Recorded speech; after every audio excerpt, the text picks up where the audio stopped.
Hello പ്രിയ കൂട്ടുകാരെ, Calicut university 4ാം സെമസ്റ്റർ ബികോം മലയാളം വിദ്യാർത്ഥികൾക്ക് വാണിജ്യവും മാനവികതയും എന്ന പുസ്തകത്തിൽ എസ് ജോസഫിൻ്റെ ഒരു കവിത പഠിക്കാനുണ്ട്. ആ കവിതയുടെ പേര് പുഴ എന്നുള്ളതാണ്. ലളിതമെന്ന് തോന്നുമെങ്കിലും ആഴത്തിലുള്ള സാമൂഹിക രാഷ്ട്രീയ പരിസ്ഥിതി അർത്ഥങ്ങൾ ഉൾക്കൊള്ളുന്ന ഒരു കവിതയാണ് പുഴ. പരിസ്ഥിതി നാശത്തെ അല്ലെങ്കിൽ പ്രകൃതിക്ക് മേൽ മനുഷ്യൻ നടത്തുന്ന കടന്നുകയറ്റത്തെ പരോക്ഷമായി വിമർശിച്ചുകൊണ്ടുള്ളൊരു കവിതയാണ് എസ് ജോസഫിൻ്റെ പുഴ എന്ന കവിത. പുഴ വെറും ഒരു ജലപ്രവാഹമല്ലെന്നും ഒരു ജനതയുടെ സംസ്കാരത്തിൻ്റെയും ചരിത്രത്തിൻ്റെയും അടയാളം കൂടിയാണെന്നും കവിത നമ്മളെ ബോധ്യപ്പെടുത്തുന്നുണ്ട്. പുഴയോരത്തെ കളികളെക്കുറിച്ചും കളിച്ചിരികളെക്കുറിച്ചും അതുമായി ബന്ധപ്പെട്ടുകൊണ്ടിരിക്കുന്ന പുഴയുടെ സ്വത്വത്തെയൊക്കെ അടയാളപ്പെടുത്തുന്ന കവിതയാണ് എസ് ജോസഫിൻ്റെ പുഴ. പുഴയിൽ നിന്ന് മണൽ വാരിക്കൊണ്ടുപോകുന്ന ലോറികളും അതുകാരണം പുഴയ്ക്കുണ്ടാകുന്ന മുറിവുകളും ഒക്കെ ഈ കവിതയുടെ പ്രതിരൂപങ്ങളായിട്ടൊരു പക്ഷെ വരാം. വികസനത്തിൻ്റെ പേരിൽ പ്രകൃതിക്ക് അല്ലെങ്കിൽ പ്രകൃതിയെ കൊലയ്ക്ക് കൊടുക്കുന്ന രീതിയെ കവി അടയാളപ്പെടുത്തുന്നുണ്ട്. പ്രകൃതിയും മനുഷ്യനും തമ്മിലുള്ള അഭേദ്യമായ ബന്ധവും ആധുനിക മനുഷ്യൻ്റെ കടന്നുകയറ്റങ്ങൾ എങ്ങനെ പുഴയെയും അതിനെ ആശ്രയിച്ചു കഴിയുന്ന ജീവിതങ്ങളെയും ഇല്ലാതാക്കുന്നു എന്നൊക്കെ ഈ കവിതയുടെ കാതലായി കടന്നു വരുന്നുണ്ട്. ആ കവിതയിലേക്ക് നമുക്ക് വരാം. ആ കവിത എങ്ങനെയാണ് തുടങ്ങുന്നത്? ഏറെ പരന്നൊഴുകിയതിനാലാണോ ഏതാനും വരികളിലേക്ക് വെട്ടിക്കുറയ്ക്കപ്പെട്ടത്? അതായത് പരന്നൊഴുകുന്ന പുഴ പഴയ കാലത്തെ സുരക്ഷിതമായിട്ടുള്ള സമൃദ്ധമായിട്ടുള്ള ജീവിതത്തിൻ്റെയും പ്രകൃതിയുടെയും അടയാളമാണ്. അതാണ് ഏറെ പരന്നൊഴുകിയതിനാലാണോ. അത് വിശാലമായിട്ട് ഒഴുകിക്കൊണ്ടിരിക്കുന്നത്. ഇങ്ങനെ ഏറെ പരന്ന്, നമുക്കറിയാം ഭാരതപ്പുഴയൊക്കെ കാണുമ്പോൾ ഇങ്ങനെ പരന്നൊഴുകുന്നതിനാലാണോ ഇന്ന് എന്ത് ചെയ്യുന്നു? മണൽവാരൽ കാരണം, കയ്യേറ്റം കാരണം, മലിനീകരണം കാരണം പുഴ വറ്റി വരണ്ട് വലിയൊരു പുസ്തകം പോലെയായിരുന്ന പുഴ ഇന്ന് ഒരു പുസ്തകത്തിലെ ഏതാനും വരികൾ പോലെ ഏതാനും വരികളിലേക്ക് വെട്ടിക്കുറയ്ക്കപ്പെട്ടത്. പുഴയുടെ ഭൗതികകരമായിട്ടുള്ള നാശത്തെയാണ് വെട്ടിക്കുറയ്ക്കപ്പെട്ടത് എന്നതുകൊണ്ട് കവി ഉദ്ദേശിക്കുന്നത്. പുഴയുടെ സ്വാഭാവികമായിട്ടുള്ള ഒഴുക്ക് തടസ്സപ്പെടുകയും അതില്ലാതായിക്കൊണ്ടിരിക്കുകയും ചെയ്യുന്നതിനെ ഒരു വലിയ പുസ്തകത്തെ വെട്ടിച്ചുരുക്കി ഏതാനും വരികളിലേക്ക് ആക്കുന്നത് പോലെ കവി ഇവിടെ അവതരിപ്പിക്കുകയാണ് ചെയ്യുന്നത്. പിന്നെ പറയാണ്, നീന്താൻ അറിയാത്തവർക്കും ഇപ്പോഴൊന്ന് നീന്താൻ തോന്നും, വരികൾ ഉള്ളിലൂടാണൊഴുകുന്നതെന്നും പൊന്തുന്ന ചെടികൾ പരിഹസിക്കുന്നെന്നോ, അവ കാറ്റിലാടിപ്പോകുന്നതല്ലേ. നോക്കൂ, നീന്താൻ അറിയാത്തവർക്കും ഇപ്പോഴൊന്ന് നീന്താൻ തോന്നും, വരികൾ ഉള്ളിലൂടാണ് ഒഴുകിപ്പോകുന്നതെന്നും പൊന്തുന്ന ചെടികൾ പരിഹസിക്കുന്നതെന്നോ. ഈ വരികൾ പുഴയുടെ ദയനീയ അവസ്ഥയും അതിലുപരി മനുഷ്യൻ പ്രകൃതിയോട് കാട്ടുന്ന അവഗണനയും പരിഹാസരൂപേണ അവതരിപ്പിക്കുകയാണ്. പുഴയുടെ ആഴമില്ലായ്മയെ സൂചിപ്പിക്കാൻ. പുഴ അത്രമേൽ വറ്റിപ്പോയിരിക്കുന്നു. പണ്ട് ആഴമുള്ള പുഴയെ പേടിച്ചിരുന്നവർക്ക് പോലും, നീന്തൽ അറിയാത്തവർക്ക് പോലും ഇന്ന് ഈ പുഴയിൽ നീന്താം. കാരണം മുങ്ങിപ്പോവാൻ അത്രത്തോളം വെള്ളം ഇന്നില്ലല്ലോ എന്ന് കവി പറയുകയാണ്. വരികൾ ഉള്ളിലൂടാണ് അല്ലേ. അതായത് യഥാർത്ഥ പുഴ അപ്രത്യക്ഷമായി കഴിഞ്ഞു എന്നും ഇനി പുഴ എന്നത് കവിതകളിലൂടെയും ഓർമ്മകളിലൂടെയും മാത്രമാണ് ഒഴുകുന്നതെന്ന് പറയുമ്പോൾ പുഴയുടെ ഈ ഭൗതികപരമായിട്ടുള്ള ഒഴുക്ക് നിലച്ചുവെന്നും പകരം പുഴ എന്നത് സാഹിത്യരൂപമായി മാറിയെന്നും സാരം. അതുകൊണ്ടാണ് വരികളിലുള്ളിലൂടെയാണ്, കവിക്ക് എഴുതുന്ന വരികൾ മാത്രമാണ് ഇന്ന് പുഴയുടെ ഊഷരത എന്ന് പറയുന്നത്. പിന്നെ പറയുന്നത് പൊന്നുന്ന ചെടികൾ പരിഹസിക്കുന്നതെന്നോ. അപ്പോൾ എന്താണോ, ഇത്തരത്തിൽ വെള്ളമൊക്കെ വറ്റി വരണ്ട് പുഴയിൽ മുളച്ചു പൊന്തുന്ന പാഴ്ചെടികൾ മനുഷ്യനെ നോക്കി പരിഹസിച്ച് ചിരിക്കുകയാണെന്നാണ് കവി പറയുന്നത്. മനുഷ്യൻ നശിപ്പിച്ച പുഴയുടെ സ്ഥാനത്ത് പാഴ്ചെടികളാണല്ലോ ഇന്ന് മുളയ്ക്കുന്നത്. മനുഷ്യൻ്റെ വികസന മോഹങ്ങൾക്ക് ഏറ്റ തിരിച്ചടിയായിട്ട് വേണമെങ്കിലും ഇത് വായിക്കാം. അങ്ങനെ ഈ മുളച്ചു പൊന്തുന്ന പാഴ്ചെടികൾ നമ്മളെ നോക്കി ചിരിക്കുകയാണ് എന്ന് പറയുന്ന അതേ നിമിഷം അതിനെ തിരുത്തുന്നുണ്ട്.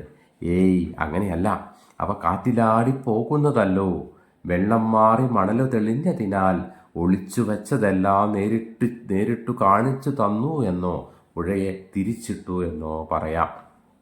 നമ്മൾ നേരത്തെ മുൻപത്തെ വരിയിൽ ചെടികൾ പരിഹസിക്കുന്നു എന്ന് പറഞ്ഞതിന് കവി തന്നെ തിരുത്തുകയാണ്. അത് പരിഹാസമല്ല എന്നും മറിച്ചും വെള്ളമില്ലാത്ത പുഴയുടെ മണൽപ്പരപ്പിൽ മുളച്ചു പൊന്തിയ പുല്ലുകളും ചെടികളും കാറ്റിലാടുന്നതാണ്, അല്ലാതെ പരിഹസിച്ചിങ്ങനെ ചിരിക്കുന്നതല്ല എന്ന് പറയുന്നു. പുഴയുടെ ഒഴുക്കിന് പകരം അവിടെ കാറ്റും പുല്ലും മാത്രമായി മാറിപ്പോയതിൻ്റെ ശൂന്യതയെ മറ്റൊരു തരത്തിൽ അവതരിപ്പിക്കാനാണ് അവ കാറ്റിലാടിപ്പോകുന്നതല്ലോ എന്ന് പറയുന്നത്. പിന്നീട് എന്താണ്, വെള്ളമൊക്കെ വറ്റി മണലൊക്കെ തെളിഞ്ഞു വന്നപ്പോൾ എന്താണ്, പുഴ അത്രകാലം ഒളിപ്പിച്ചു വച്ച, പുഴ ആഴത്തിൽ ഒഴുകിക്കൊണ്ടിരുന്നപ്പോൾ അതിൻ്റെ അടിത്തട്ടിൽ രഹസ്യമായി ഒളിപ്പിച്ചു വച്ച കല്ലുകളും ചെളിയും മത്സ്യങ്ങളും അനേകായിരം ലക്ഷങ്ങളുണ്ടാവുന്ന ചെറുജീവനുകളും ഇവയൊക്കെ പുറം ലോകം കാണാതെ കിടന്നിരുന്ന അതെല്ലാം തന്നെ പുഴ വറ്റുകയും മണൽ തെളിയുകയും ചെയ്തപ്പോൾ പുഴയുടെ ഉള്ളിലുള്ളതെല്ലാം പുറത്തായി. അതാണ് ഒളിച്ചു വച്ചതെല്ലാം നേരിട്ട് കാണിച്ചു തന്നോ എന്നോ പുഴയെ തിരിച്ചിട്ടു എന്ന്. നോക്കുക, ആ ഒരു വരി, പുഴയെ തിരിച്ചിട്ടു എന്നോ പറയാം. ഒരു ശക്തമായിട്ടുള്ള കാവ്യപ്രയോഗമാണ് പുഴയെ തിരിച്ചിട്ടു എന്ന് പറയുന്നത്, അല്ലേ? പുഴയുടെ സ്വാഭാവിക ക്രമം തെറ്റിച്ചു എന്ന് പറയുന്നു.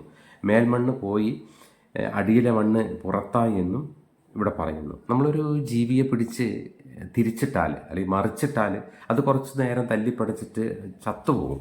അതേപോലെ തന്നെയാണ് ഒരു ജീവിയെ കീഴ്മേൽ മറിച്ചിട്ടാൽ അത് മരിച്ചു പോകുന്നത് പോലെയാണ് പുഴയും മരണത്തിൻ്റെ വക്കിലാണ് എന്ന് സൂചിപ്പിക്കാനാണ് പുഴയെ തിരിച്ചിട്ടു എന്നുള്ള പ്രയോഗം എന്നുകൂടി നാം അതിനെ വായിക്കണം. എന്നിട്ട് പറയാണ്, വെള്ളം വറ്റിപ്പോയപ്പോൾ കുട്ടികൾക്ക് കളിക്കാൻ മൈതാനമായി, കവികൾക്ക് ഉത്സാഹിക്കാൻ കടലാസായി. നോക്കുക, പുഴയിൽ വെള്ളമില്ലാതാവുകയും മണൽപ്പരപ്പ് തെളിയുകയും ചെയ്തപ്പോൾ അത് കുട്ടികൾക്ക് പന്ത് കളിക്കാനുള്ള ഇടമായി. പുഴ മരിക്കുമ്പോൾ കവിത എഴുതാൻ കൂടുതൽ ഉത്സാഹം കാണിക്കുന്നു എന്നുകൂടി കളിയാക്കുന്നുണ്ട്. അല്ലെങ്കിൽ അങ്ങനത്തെ ഒരു കുറ്റബോധമോ പരിഹാസമോ ഒക്കെ ഇവിടെ കടന്നു വരുന്നുണ്ട്. പുഴ ഒഴുകുന്നതിനേക്കാൾ കവികൾക്ക് അത് വിഷയമായി വരുന്നത് ഈ പുഴ പറ്റുമ്പോഴാണ് എന്നുകൂടി ഇവിടെ സൂചിപ്പിക്കുന്നുണ്ട്. പ്രകൃതിയുടെ ദുരന്തത്തെ കേവലം സൗന്ദര്യാത്മകമായിട്ടുള്ള വിഷയം മാത്രമായി കാണുന്ന കവികളുടെ രീതിയെ എസ് ജോസഫ് സ്വയം വിമർശിക്കാൻ തയ്യാറാവുന്നുണ്ട് ഈ വരിയിൽ. എന്നിട്ട് പറയുകയാണ്, മണൽ വാരുന്നവരും ഉത്സാഹത്തിലാണ്. വെള്ളമില്ലാത്ത പുഴയിൽ മണൽ വാരി വിൽക്കുന്നവർക്ക് പുഴയുടെ നാശം പ്രശ്നമല്ല എന്നും അവർക്ക് സാമ്പത്തിക ലാഭം മാത്രമാണ് ലക്ഷ്യമെന്നും അവരുടെ ഉത്സാഹം പുഴയെ പൂർണ്ണമായും ഇല്ലാതാക്കുക മാത്രമാണെന്നും അതുകൊണ്ട് മണൽ വാരുന്നവരും ഉത്സാഹത്തിലായി. മുൻപവർ വെള്ളത്തിൽ നിന്നും മണൽ വാരി, ഇത് പുഴയെ ജീവനോടെ ഉണ്ടായിരുന്നൊരു കാലത്തെയാണ് സൂചിപ്പിക്കുന്നത്. മുമ്പവർ വെള്ളത്തിൽ നിന്ന് മണൽ വാരി, ജീവനുള്ള പുഴയിൽ നിന്ന് മണൽ വാരി. ഇന്ന് മണലിൽ നിന്നവർ മണൽ വാരുന്നു. പുഴ പറ്റി വെറും ഒരു മണൽക്കാടായി മാറിയപ്പോൾ മണലിൽ നിന്ന് അവർ മണൽ വാരുന്നു. ചൂഷണത്തിൻ്റെ തീവ്രതയൊക്കെ ഈ വരികളിൽ നമുക്ക് വായിക്കാം. പുഴയ്ക്ക് പുനരുജ്ജീവനത്തിന് ഒരവസരം പോലും നൽകാതെ മനുഷ്യൻ നടത്തുന്ന ചൂഷണത്തിൻ്റെ തീവ്രത നമുക്ക് ഈ വരികളിൽ വായിക്കാം. അതോടൊപ്പം ജലം ഒഴുകിയിരുന്നപ്പോൾ പുഴയ്ക്ക് ഒരു പ്രതിരോധ ശേഷി ഉണ്ടായിരുന്നുവെന്നും അത് നഷ്ടപ്പെട്ടു പോയപ്പോൾ പുഴ മരിച്ചുപോയി എന്നും പുഴ ഒരു മണൽക്കാടായി മാറി എന്നൊക്കെ പറയുന്നു. പിന്നീട് പറയാണ്, വെള്ളം അടിയിലുണ്ടെന്നവർ കരുതുന്നുണ്ടാവാം, അത് പക്ഷേ ഊർന്നിറങ്ങിക്കൊണ്ടിരിക്കും. വെള്ളം അടിയിലുണ്ടെന്ന്, അതായത് പുഴയുടെ മേൽമണ്ണ് ഒലിച്ചുപോയി. നമുക്കറിയാം, വെള്ളം വറ്റിക്കഴിയുമ്പോൾ മണലിൻ്റെ മുകളിൽ കുറച്ച് ചെളിയൊക്കെ ഉണ്ടാവും. ആ മേൽമണ്ണ് ഒലിച്ചുപോയി അതിൻ്റെ അടിയിലെ മണലും വാരിയെടുത്തു. ആ വാരിയെടുക്കുമ്പോൾ മനുഷ്യൻ വിചാരിക്കുന്നത് ഇനിയും താഴോട്ട് മാന്തിയാൽ അവിടെ വെള്ളമുണ്ടാവുന്നതാണ്. പുഴയുടെ അവസാനത്തെ തുള്ളി രക്തവും ഊറ്റിയെടുക്കാൻ ശ്രമിക്കുന്ന മനുഷ്യൻ്റെ ആർത്തിയെ ഇവിടെ കവി സൂചിപ്പിക്കുകയാണ്. മറ്റൊരർത്ഥത്തിൽ വായിക്കുകയാണെങ്കിൽ പ്രകൃതിയെക്കുറിച്ചിട്ടുള്ള തെറ്റായ ഒരു ധാരണയുണ്ട്. പ്രകൃതി വിഭവങ്ങൾ ഒരിക്കലും അവസാനിക്കില്ല എന്നുള്ളൊരു തെറ്റായ ധാരണ. അതാണ് വെള്ളം അടിയിലുണ്ടെന്ന് കരുതി നാം ഇങ്ങനെ പോയിക്കൊണ്ടിരിക്കുമ്പോൾ അത് പക്ഷേ എന്തു പറ്റും, ഊർന്നിറങ്ങിക്കൊണ്ടിരിക്കും. മണൽ വാരുന്നവർ പുഴയുടെ അടിത്തട്ടിൽ വെള്ളമുണ്ടാകുമെന്ന് കരുതി കൂടുതൽ ആഴത്തിൽ കുഴിക്കുമ്പോൾ അവശേഷിക്കുന്ന വെള്ളം പോലും മണ്ണിലേക്ക് ഊർന്നിറങ്ങി ഊർന്നിറങ്ങി താഴോട്ട് പോകും. നമ്മളിന്ന് മനസ്സിലാക്കേണ്ട ഒരു കാര്യം, ഭൂഗർഭജലത്തിൻ്റെ തോത് താഴ്ന്നു പോകുന്നതിനെ കുറിച്ചിട്ടാണ്. പണ്ട് 150 അടിയും 200 അടിയും ഒക്കെ ഒരു ബോർവെല്ല് കുഴിക്കുന്നിടത്ത് വെള്ളം കണ്ടെത്തിയിടത്ത് ഇന്ന് 300, 350, 400 അടിയിലേക്ക് എന്തുകൊണ്ട് താഴ്ത്തിക്കൊണ്ടു പോകുന്നു എന്നുള്ളൊരു കാര്യം ഇവിടെ ചിന്തിക്കണം. നമുക്കറിയാം, മണലാണ് പുഴയിലെ വെള്ളത്തെ പിടിച്ചു നിർത്തുന്നത്. ആ മണൽ വാരിക്കൊണ്ട് പോയി കഴിയുമ്പോൾ വെള്ളത്തിന് നിൽക്കാനിൽ ഇടമില്ലാതാവുകയും അത് ഭൂമിയുടെ ആഴങ്ങളിലേക്ക് താഴ്ന്നു പോവുകയും ചെയ്യുന്നു എന്നുള്ള യാഥാർത്ഥ്യത്തെ നാം തിരിച്ചറിയണം. എന്നിട്ട് പറയാണ്, ഇപ്പോൾ പാഴ്ചെടികൾക്കാണ് എന്തെങ്കിലും ചെയ്യാൻ പറ്റുന്നത്. അവ മണലിൽ പരതി കിട്ടിയ പച്ച കൊണ്ട് ഓളം വെട്ടുന്ന വെള്ളം എന്നെഴുതുന്നുണ്ട്. ഇപ്പോൾ പാഴ്ചെടികൾക്കാണ്. മനുഷ്യൻ പുഴയെ മാന്തിക്കീറുകയും മണൽ വാരി നഗ്നമാക്കുകയും ചെയ്തു. വെള്ളമില്ലാത്ത മണൽപ്പരപ്പിൽ പിന്നീട് മുളച്ചു പൊന്തുന്നതെല്ലാം പാഴ്ചെടികളാണ്. ഈ ചെടികൾ പുഴയുടെ അവശേഷിക്കുന്ന ഈർപ്പത്തെ പിടിച്ചു നിർത്താനും മണ്ണ് ഒലിച്ചു പോകാതെയും ഒരു ശ്രമം നടത്തുന്നുണ്ട്. അങ്ങനെ മനുഷ്യൻ ഉപേക്ഷിച്ച പുഴയെ സംരക്ഷിക്കാൻ ഇപ്പോൾ ആര് മാത്രമേ ഉള്ളൂ? ആ പാഴ്ചെടികൾ മാത്രമേ ഉള്ളൂ എന്ന് പറയാണ്. അതുകൊണ്ട് ഇപ്പോൾ പാഴ്ചെടികൾക്കാണ് എന്തെങ്കിലും ചെയ്യാൻ പറ്റുന്നത്. അവ മണലിൽ പരതി കിട്ടിയ പുഴയിൽ ഇന്ന് വെള്ളമില്ലെന്നും മണൽ മാത്രമേ ഉള്ളൂ എന്ന് പറയുമ്പോഴും ആ വറ്റി വരണ്ട മണലിൽ മുളച്ചു പൊന്തു നിൽക്കുന്ന പാഴ്ചെടികൾ മണ്ണിലെ ഈർപ്പം തിരഞ്ഞ് സ്വയം ഒരു പച്ചപ്പായി മാറുന്നു. അവ മണലിൽ പരതിയിട്ട് എന്ത് ചെയ്യുന്നു? പച്ചപ്പായിട്ട് ചെറിയ ചെടികളായിട്ട് ഇങ്ങനെ മുളച്ചു പൊന്തുന്നു. ആ പച്ചപ്പ് ഇങ്ങനെ മുളച്ചു പൊന്തുന്ന ചെടികൾ കാറ്റിലാടുമ്പോൾ പണ്ട് വെള്ളമൊഴുകി പോയിരുന്ന കാലത്ത് ഓളം വെട്ടുന്ന കാലത്തെ അത് സൂചിപ്പിക്കുന്നു എന്ന് ചുരുക്കം. പണ്ട് വെള്ളം ഇങ്ങനെ ഒഴുകിപ്പോണ്ടെങ്കിൽ ഇങ്ങനെ ഓളം വെട്ടി അല്ല ഒഴുകിപ്പോയിക്കൊണ്ടിരുന്നത്. ഇന്ന് ചെടി ഇങ്ങനെ മുളച്ച് വന്നിട്ട് ഇങ്ങനെ കാറ്റിൽ ഇങ്ങനെ അനങ്ങുമ്പോൾ അത് പഴയൊരു കാലത്തെ വെള്ളമില്ലാത്ത പുഴയിൽ വെള്ളത്തിൻ്റെ ഒഴുക്കിന് പകരം ചെടികളുടെ പച്ചപ്പാണ് ഇപ്പോൾ ഓളം തീർക്കുന്നത് എന്ന് പറയുന്നു. ഇതാണ് ഈ കവിത. അതായത് മണലിൽ പരത്തി കിട്ടിയ പച്ച കൊണ്ടെന്നൊരു പ്രയോഗം കണ്ടില്ലേ? ആ പുഴയുടെ അടിത്തട്ടിൽ ഒളിച്ചിരിക്കുന്ന ജീവന്റെ അംശത്തെ, അല്ലെങ്കിൽ അത് ജീവന്റെ അംശം എന്ന് പറഞ്ഞാൽ ഈർപ്പത്തെ ചെടികൾ കണ്ടെത്തി സ്വയം പുറത്തു കൊണ്ടുവരുന്നതിനെയാണ് പരതി കിട്ടിയ പച്ച എന്ന് പറയുന്ന പ്രയോഗമൊക്കെ. അത്തരത്തിന് പുഴയെ, പ്രകൃതിയെ, പച്ചപ്പിനെ, ചുറ്റുപാടുകളെല്ലാം നാശോന്മുഖമായി കൊണ്ടിരിക്കുന്ന ഒരു കാലഘട്ടത്തെക്കുറിച്ച് വ്യാകുലപ്പെടുന്ന ഒരു കവിതയാണ് പുഴ എന്ന എസ് ജോസഫിൻ്റെ കവിത. അത്തരത്തിൽ വായിക്കണം. മനുഷ്യന് മാത്രമായിട്ട് ഭൂമിയിൽ ജീവിതം സാധ്യമല്ല. പച്ചപ്പും പുഴയും പരിസ്ഥിതിയും മണ്ണും ഈ പറയുന്ന എല്ലാ പ്രതിഭാസങ്ങളും സുസ്ഥിരമായി നിലനിൽക്കുന്ന കാലത്ത് മാത്രമേ മനുഷ്യന് സന്തോഷപൂർണമായിട്ടുള്ളൊരു ജീവിതം സാധ്യമാകൂ എന്ന് നാം മനസ്സിലാക്കണം. Okay, thank you.